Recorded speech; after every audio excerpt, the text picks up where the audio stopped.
घर को साफ सुथरा कैसे रखें?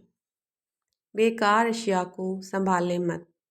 ये बहुत मुश्किल होता है कि किसी प्यारे की दी गई चीज़ को फेंक दिया जाए या किसी और को दे दी जाए ताकि उसके काम आ सके।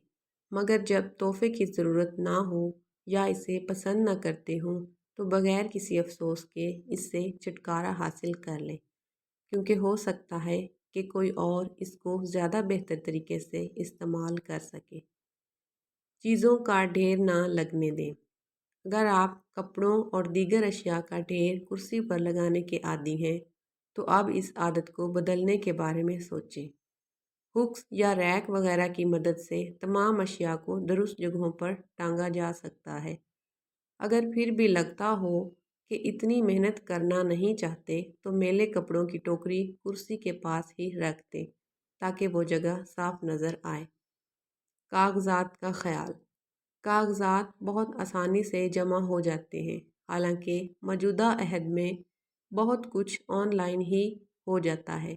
जब कागज़ात की सफाई करनी हो तो इनकी फाइलिंग करते हुए अहम दस्तावेज़ात को संभाल कर फाइल में लगाएं, बल्कि अगर मुमकिन हो तो स्कैन करके डिजिटल स्टोर करने के बारे में सोचें।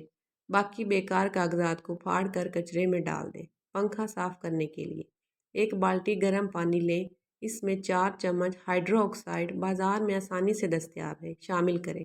फिर इसमें एक तौलिए को 5 मिनट के लिए डबो दें। इसके बाद कपड़े धोने वाला सर्फ इस पानी में मिक्स करें। अब इन तौलियों को पंखे के परों पर रगड़ें। 5 मिनट तक सारी पंखड़ियों पर रगड़ें। फिर साफ कपड़े से पंखे को साफ कर लें। लीजिए, हो गए आपके गंदे से गंदे पंखे बआसानी साफ। दीवारों की सफाई के लिए दीवारों की सफाई के लिए एक साफ कपड़े को ठंडे पानी में भिगोकर अच्छी तरह निचोड़ लें। फिर इस पर सुहागा बोरोक्स छिड़क कर दीवारों और दरवाज़ों के धब्बों पर रगड़ें। दाग धब्बे फौरी साफ हो जाएंगे। जाले साफ करने के लिए एक कपड़े को नीम गर्म पानी में डुबोएं और इसमें हल्का सा डिटर्जेंट डालकर मिक्स करें। अब इस कपड़े से एक मर्तबा जाले साफ करें।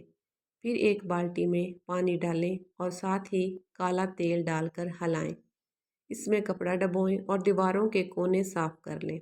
ऐसा करने से जाले साफ हो जाएंगे और दोबारा नहीं लगेंगे।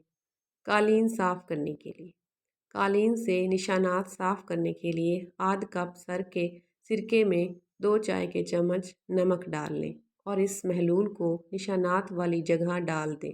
फिर खुश होने तक इंतज़ार करें। अगर निशानात गहरे हों तो इस महलूल में 2 चाय के चम्मच बोरोक्स मिलाकर